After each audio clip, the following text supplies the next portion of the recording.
Oi, meu nome é Isabel Coni, eu sou mestranda no programa de pós-graduação em Letras, na linha de Psicolinguística, na Universidade Federal do Rio Grande do Sul, e eu vou apresentar aqui uma pesquisa desenvolvida em 2024 e intitulada Tendência à Literalidade, a compreensão de metáforas primárias por crianças no espectro autista.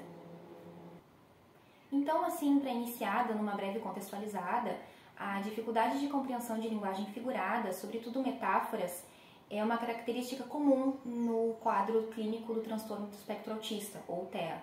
Inúmeros estudos já apontam, então, a existência desse comprometimento com uma tendência à literalidade, então uma tendência a interpretações literais de enunciados figurados. No entanto, a gente nota que existe uma ausência significativa de estudos experimentais na área aqui num contexto brasileiro, então a minha pesquisa se insere nesse contexto. Pensando nisso, então, esse estudo ele teve dois objetivos principais. Então, contribuir para pesquisas da área e iniciar o processo de coleta de dados para validação do instrumento para avaliação da compreensão de linguagem figurada, o Configura, junto a populações com desenvolvimento atípico. Nesse caso, então, pessoas com diagnóstico de transtorno do espectro autista.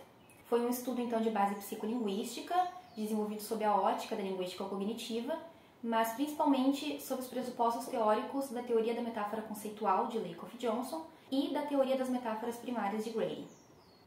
Em relação à metodologia do estudo, então, a amostra foi composta por 6 crianças com idade entre 7 e 10 anos, com diagnóstico de TEA nível 1 e 2 de suporte. E todas as crianças, então, foram submetidas às 2 tarefas de compreensão de metáforas primárias do Configura, uma com estímulos verbais e uma com estímulos não verbais. As respostas delas foram avaliadas de modo, sobretudo, qualitativo, considerando a relação entre o funcionamento do teste e as características do quadro diagnóstico.